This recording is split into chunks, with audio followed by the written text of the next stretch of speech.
Hello, everyone, and welcome to today's webinar, Multiplexed Mapping of the GPCR-RAMP Interactome. This webinar is part of the 7th annual event in the Drug Discovery and Development Virtual Event Series. I am Israel Gonzalez of Labroots, and I'll be your moderator for today's event.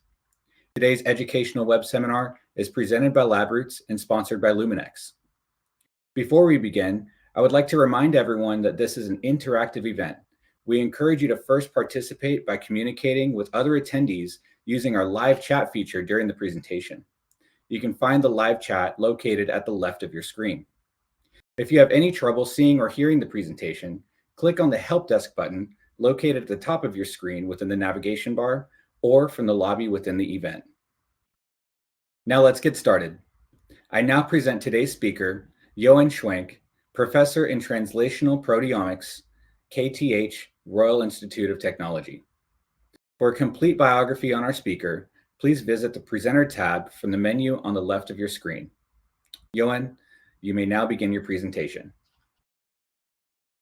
Hello, everyone. My name is Jochen Schwenk. I'm a professor in translational proteomics out of Stockholm, Sweden. I'm part of the Human Protein Atlas project, work at the Science for Life laboratory, and part of the KTH, Royal Institute of Technology. And I have the great pleasure today to talk to you about a very exciting project called Multiplexed Mapping of the GPCR-RAMP Interactome. And to begin with, I'm going to talk a little bit about the Human Protein Atlas project. I hope that many of you have visited the Protein Atlas and searched for your favorite protein of interest, searched for expression, localization, and many more important details to understand human biology. So this project was initiated in 2003 and led by Matthias Ohlehn, and it's really meant to be sort of an open access resource for everyone interested in studying human proteins. So at the beginning of the project, we started to build a resource by producing antibodies to all protein encoding genes, and really that effort enabled us to study the proteins in different organs, in different tissues, and also in different other sample types. But over the years, we have learned that, of course, there's much more biological data out there that will help us to understand human biology. So what we initially sort of have started to build as a resource is now really a knowledge base, because we have now combined various types of data in order to better describe human biology across different organs, tissues, and cells. And as you can hopefully see here, these are just some snapshots on the information that you will sort of receive when you go to the website and search for your favorite protein of interest.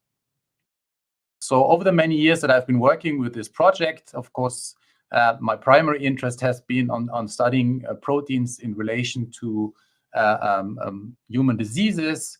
And about in 2016, I was contacted by a PhD student from the Rockefeller University, Emily Lorenzen, about the question whether we could work on a project together addressing G protein coupled receptors. So many of you may know what G protein coupled receptors are, but I think there are important facts that I think would be worth reflecting on. One is that we know from the Protein Atlas work that about 25% of all protein encoding genes are actually related to membrane proteins. So we already see here that a large fraction of our proteins are meant to be on the cellular surface and thereby act as sort of messenger to communicate external stimuli inside the cell and let the cell sort of respond to this respective signal. And out of these about 5,500 proteins, 800 belong to the G protein coupled receptor family. Really surprisingly, when I started to work with these class of proteins, is that 30% of all FDA-approved drugs target the G protein coupled receptors, thereby making them a very, very important pharmacological group of proteins to investigate. So still, out of those 800 GPCRs that exist, many have not really been explored as pharmacological targets. So there is really, of course, much more room to work on and understand the relationship of these proteins with human diseases, and possibly target these to improve the precision of the medicines that we have today. So the G-protein coupled receptors are, of course, a family that has very specific structures and relationships to another. And as a sort of more proteomics scientist, of course, in this collaboration with people at Rockefeller University from the lab of Thomas Sagmar, I started to learn a lot about working with these receptors. One of which is that, to my surprise, that many of the ligands for these receptors are still not known, and people are still trying to understand what are actually the downstream signals from the receptors that sort of are stimulated, for instance, by the ligands. So as maybe you can already sort of start to understand, this is a quite complex class of proteins, and of course a very important class of proteins that would be sort of very beneficial to know more about. So one of the things that when I started to work with this fantastic team at Rockefeller is that there's of course a very substantial biology behind it. And one of the many aspects of G-protein coupled receptors is that they are interacting with another class of proteins called RAMPs, so receptor activating proteins. So these RAMP proteins are instead of the G-protein coupled receptors, which are 7-transmembrane receptors. They are only a single transmembrane. As you can see here in the illustration, these are the green and orange proteins that sort of attach to the G-protein coupled receptors. And this interaction between these two membrane-bound proteins has substantial influence on the function of the GPCRs, as they may sort of downstream signaling be affected, ligand specificity may be affected.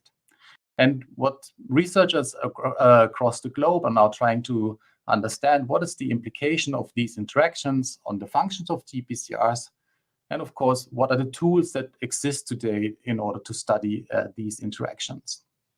And I invite all of you to read this review that we have written earlier last year. So as a non-GPCR expert, of course, this is an opportunity for me, one, to learn more about these exciting proteins, but also to bring a little bit of an unbiased knowledge into this collaboration in terms of trying to understand the challenges that exist to study these proteins and maybe offer solutions in order to increase our understanding about these receptors. So from an analytical perspective, membrane proteins are really exciting, but they are really difficult to study because the proteins are embedded into this lipid membrane. And that makes it difficult for many analytical methods to find the resolution and specificity to measure these proteins with high precision. These receptors, because they are embedded in these lipid membranes, are also very sensitive to environmental changes, if you wish. So if you take these receptors out of their membranes, they may basically unfold and present in a completely different way, making them, again, much more difficult to study. Another important aspect is how can we differentiate between these different receptors that exist? As I will show you in a couple of slides, there's a huge family of related receptors, which means that their sequence is homology is quite high, which makes it very difficult to disentangle between specific types of receptors. And that's, of course, something one always calls specificity. So right now, most of the assays that people are using are still cell-based. And of course, that is a fantastic starting point. But if one would like to scale such an investigation to study hundreds, eventually maybe thousands of interactions or relationships between the proteins, those cellular assays are very cumbersome to scale. So one needs to find more versatile and more flexible systems that eventually can contribute to a easier sort of screening approach and increase our understanding of these receptors. And in our case, the challenge here that we wanted to address is what can we learn about the interactions between these GPCRs and the RAMP proteins. The one analytical approach that I actually started working on more than 20 years is based on the system offered by Luminex. So this is a bead-based technology which basically uses color coding of the beads, here illustrated by these different numbers. And by color coding different beads and coupling antibodies in our case to these different beads, we can mix different beads together and then analyze them in one experiment to obtain multiple layers of information by just running one assay. What this system allows us, because it's open, meaning that we can put on our reagents that we have in the lab, it allows us to be creative and build our own assays that are suitable for the questions that we would like to address. So, of course, the fantastic opportunity that has emerged working with the Human Protein Atlas, where we have more than 50,000 antibodies being produced, more than 50,000 antigens being generated to produce these antibodies. This is a fantastic resource that, of course, now we have tried to combine, and we have actually over the last 2 decades combined together with this Luminex technology to really understand human biology. So one, of course, interesting aspect here is, can we apply this technology, can we apply these antibodies to also increase our understanding of the very challenging class of membrane proteins? So the nice thing with the Luminex technology is also that these measurements are all done in solution. So as I mentioned earlier, when you have a protein like the GPCRs, changing the environment might cause a protein to change its structure and therefore might change its functionality in your respective assay. So as you can see on the right-hand side here, the Luminex system basically uses 2 lasers, one which sort of targets the bead identity, so it informs you about which antibody, in our case, you're investigating. And the second laser, which is shown here as the red one, tells you about the interaction that occurred on the specific bead ID of interest. So this combination, of course, then gives you a very detailed information about many antibodies at the same time, and it gives you a quantitative relationship between the differences when you want to, for instance, compare 2 antibodies. So as I mentioned earlier, that this GPCR family is about 800 members large. And as you can see here in this slide, it's organized in different subfamilies. There are different classifications that people are using, and I spare you the details because I'm not an expert in this field. But what I want to introduce to you to the right-hand side is this dual epitope tagged constructs that we developed to address our interaction of interest. So as you can see here is that you have the GPCRs with the other blue barrels, and you see the red barrel, which is the RAMP protein that we wanted to investigate in relationship with the GPCRs. What we have managed to do is then we have epitope tagged both of these proteins with unique peptide sequences, shown here as 1D4, OLAS, 3HA, and FLAG. And this has allowed us to study these combinations by using antibodies coupled to the beads that I introduced you to in the previous slide. So this library called Duet has now been sort of produced actually by the PhD student Ilana Kotliar through the pandemic, and then has been shipped to Sweden for us to perform these investigations that I'll talk about. So the fantastic opportunity by having such a multiplexed combinatorial library is that we can do many experiments at the very same time. And by that, I don't only mean to, for instance, study specific antibodies and compare them to each other, but also looking at different molecular information that we want to investigate. For instance, by using these epitope tags, we could judge the expression of the proteins of interest. So as I mentioned, we have the RAMP proteins and we have the GPCR proteins. And because they have unique epitope tags, we can use one antibody to capture the protein by those sitting on a specific bead, and we can use another antibody to detect the protein. And we can do this in several combinations by capture and detection schemes that we have used. The other aspect that we could use this system for, and I'll talk about this in a short while, is that we could also look at protein-specific antibodies. So what I mean by that is that instead of an antibody targeting the epitope tags that we used as sort of molecular handles in our investigation, we can actually have GPCR-specific antibodies, which have been produced, for instance, within the protein atlas.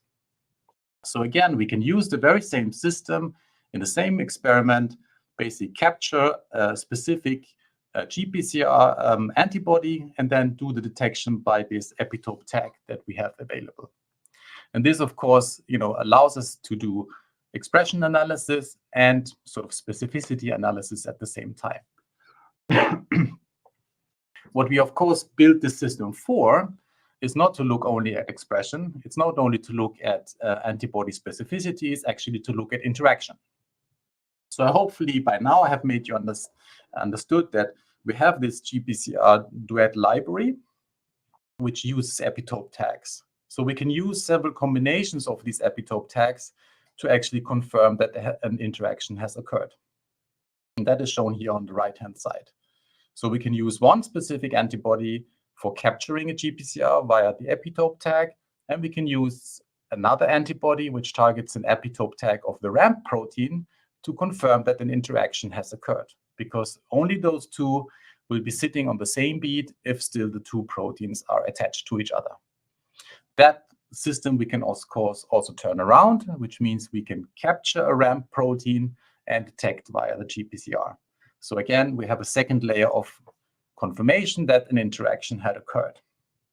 And of course, we can continue to play around with this type of system, could switch, for instance, the epitope tags that we have been using for these investigations, basically then having at least 4 modes in which we can confirm that this interaction has occurred. And of course, that is very important because it gives us certainty that when we observe these interactions, that we can actually see that they are true.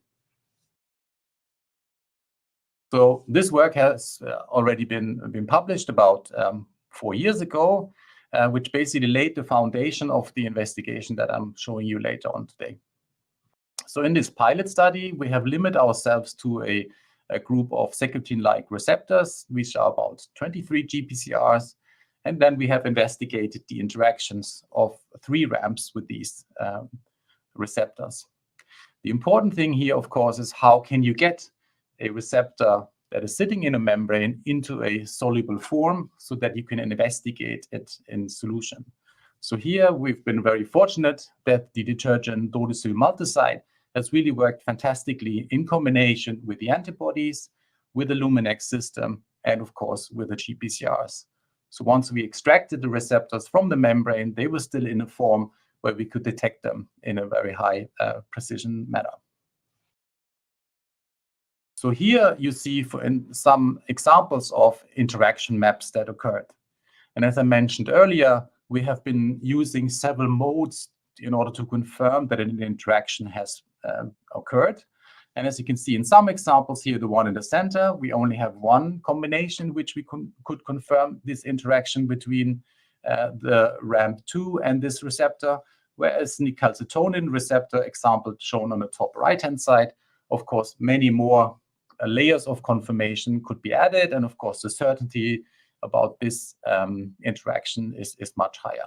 So again, we already have an inbuilt system that gives us more confidence about some interactions, whereas some interactions we have less confidence and less supportive evidence.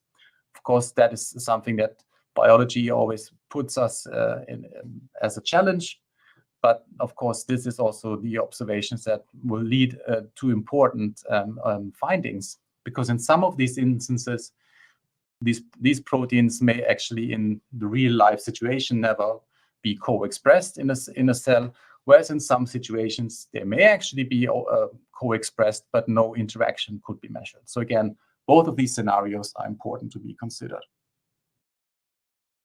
So in the most recent study, published about a year ago, we have used this expanded GPCR library. So instead of the 23 that I introduced to you just 2 slides ago, we have now a library that's almost 10 times as large. So we studied 215 GPCRs. And in the first investigation, we wanted to understand, so if we ramp up the number of GPCRs, we expand our sort of perspective to other GPCR subfamilies, can we still sort of be sure that the quality of the material we are generating is high? And for instance, can we use this material to test the specificity of antibodies against these GPCRs? As probably many of you know, antibodies are a fantastic biological tool to study proteins in different experimental settings, but they are also, of course, very important pharmacological tools, for instance, to treat different diseases. So if one would be able to find GPCR-specific antibodies, they could have the potential to be used, for instance, as drugs to treat specific types of diseases. So here we have been using our Duet library. Ilana has been driving this massive work at Rockefeller to express all of these GPCRs. And then we've been using the HBA library and found that about 400 antibodies that we have in our freezers would be very suitable to investigate the specificity for. So we then coupled the antibodies to the Luminix color-coded beads and then received the GPCR lysates from Rockefeller, combined the GPCRs together with the antibodies, and then sort of basically built a sandwich assay in which the GPCR-specific antibody captured the protein from the solution, and the epitope tag-specific antibody was used to detect whether an antibody has enriched the protein of interest. We've then sort of used the Luminex system to measure these and put this into a bioinformatic pipeline to present and understand the data. So what were the expectations? So one expectation was that, of course, we wanted to see highly specific GPCR antibodies. But here, really, the challenge that we sort of posed to every antibody was we didn't only present the expected GPCR to an antibody, which sort of would then be the on-target, but we also exposed each antibody to high concentrations of the off-target GPCR. So we basically challenged the antibody to see if high concentrations of an off-target would be present, would you start to recognize this as a protein? So we have, as you can see here, used the Z-scores as a way to classify the binding characteristics. And one expectation was that a GPCR antibody would be highly specific, so it would only bind to its intended target. There's a likelihood that some antibodies would bind to the intended GPCR, but also could bind to another GPCR, because these experiments were done in separate wells of the microtiter plates. Of course, we could have antibodies that would only bind to off-target GPCRs, so the unintended target, or we would have antibodies that would actually not bind to any GPCR. As our investigation showed, and here we've basically used a sliding window of standard deviations in order to score an antibody as being on or off target, is that to our huge surprise, 60% of the tested antibodies actually only showed on-target binding, whereas about nearly 30% of the antibodies did not recognize any of the GPCRs. So if you would then compare this to what people have seen in literature, these numbers are much higher than one may expect. And in some studies, for instance, when you look at immunohistochemistry, the success rate is much, much lower.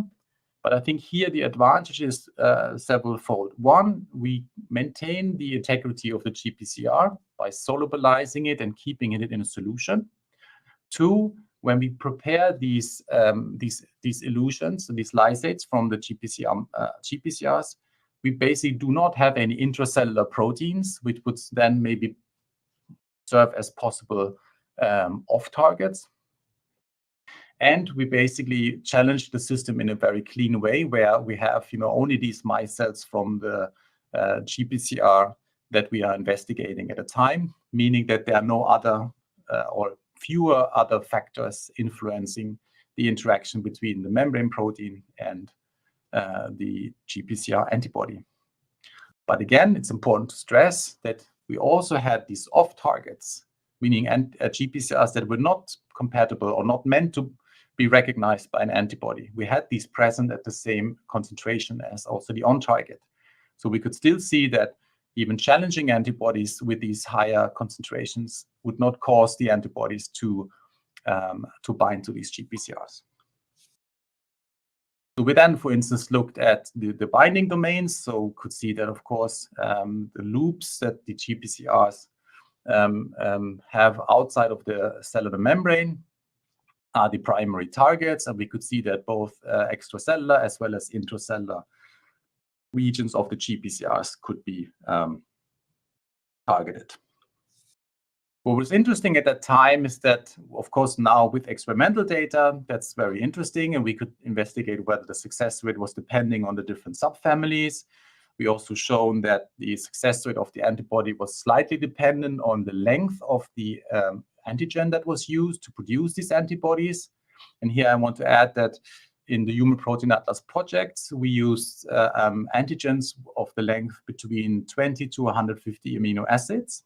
And these are then immunized in rabbits. So these are polyclonal antibodies.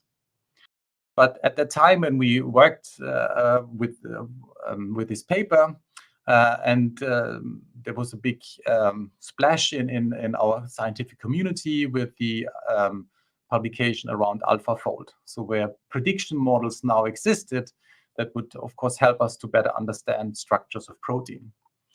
And being fortunate enough to work here at SciLife Lab and just a few floors upstairs, a colleague of mine, Arne Elofsson, is one of the leading experts in using modeling of proteins to understand their structures. And I met up with Arne to talk about the possibilities of using our experimental data and whether we could actually sort of see that the findings we have could also be supported by AlphaFold modeling. Unfortunately, that was true. And as you can see at the bottom, that both the disordered regions as well as those being exposed to the outer environment of a protein are those that are prone to be supporting an antibody to be an on-target antibody compared to those antibodies which target other regions of the protein. So again, having nice independent evidence that supported the classification.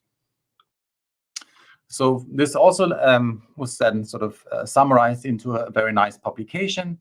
But more importantly, as you can see here on the right-hand side with the QR code, we have developed an app which would then allow you to actually browse the data that we have generated, search for your specific antibody of interest, and search and basically investigate the data that we are discussing. So you are warmly invited to take a picture of this code and visit our website. So in the last part of my talk, I now sort of want to discuss, how have we actually sort of brought this project further.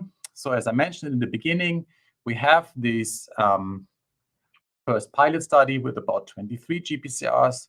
We expanded it into our Duet library, which now contains nearly 215 GPCRs. And again, as you can see here, we have these different capture and detection schemes that we could apply. And this is actually what we now did in this larger library. But in addition, of course, we also wanted to see, is it possible for us to detect these GPCRs without overexpressing them, as the system that I've been talking about here is basically based on topically produced proteins. So as you can see here from this summary in these different types of detection schemes, to the left is using epitope tag based detection, and on the right-hand side is protein-based detection. We have around 100 GPCRs which actually show to be interacting with at least one of the RAMP molecules. So of course, this is a very interesting number because I think it really expanded our current knowledge to a much greater scale. And it also now gives us the opportunity to use this interaction mapping to better understand the regulation of GPCRs by RAMPs in different tissues and organ systems. We've also tried to attempt detecting these GPCR interactions in native cells, so meaning we do not induce any overexpression. And of course, this is very, very difficult. We know that.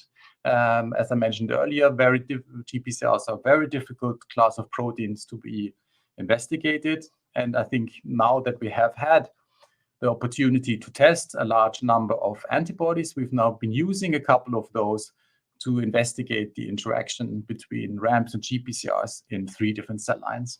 And as you can see here, we've been successful to the degree that we could confirm some interactions are cell type specific, but we could also find that 3 GPCR-RAMP interactions are actually unique for all these 3 cell types.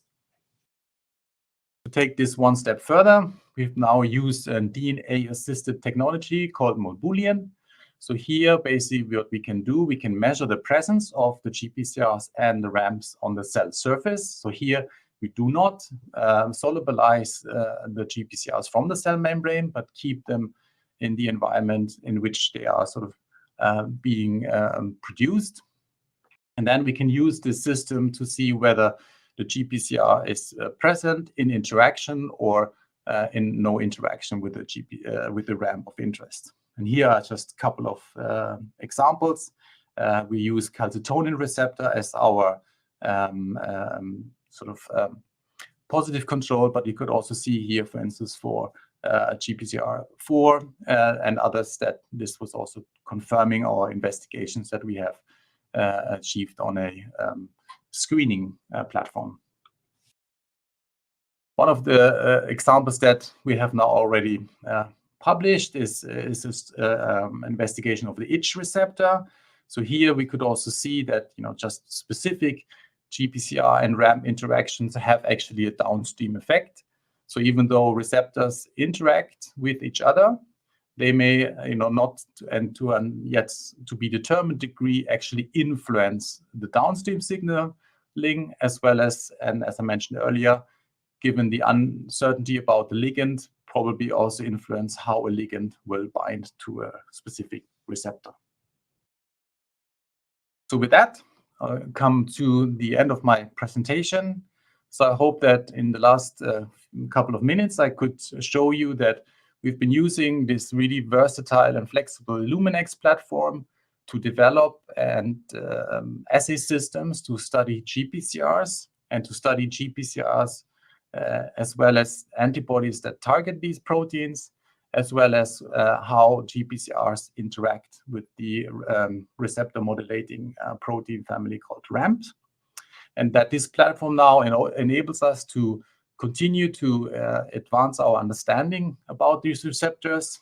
We could sort of envision to study ligand binding. We could envision to study proteins that could eventually inhibit, or molecules that could inhibit the interactions. So really that, I think, opens up a new possibilities to study the system-wide biology of GPCRs. Last but not least, all of this would have not been possible without the amazing work of 3 PhD students. So to the left, you have Ilana Kotliar from the SACMA lab in Rockefeller, who's really been instrumental in driving this project forward. She's been the one who produced all these 600 clones that we've been fortunate enough to investigate. Then we have Leo Dahl, who's a computational scientist in my group. He's been building all the sort of bioinformatics pipeline around this project. And then we have Annika Bendes, who is an expert in assay development, who's been really sort of instrumental to ensure that we have these fantastic data at hand from the GPCR library that Ilana has been generating. And last but not least, many other people that I would like to thank, working with the Protein Atlas and the fantastic environment here in Stockholm, Sweden.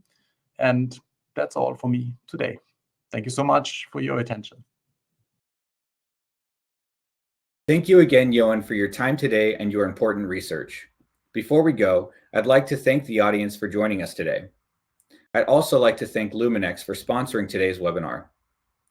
Questions submitted during the on-demand period will be addressed by the speaker via the contact information you provided at the time of registration. This webcast can be viewed on demand for 1 year until February 21st, 2025. Labroots will alert you via email when it's available for replay. We encourage you to share that email with your colleagues who may have missed today's live event. Until next time, goodbye.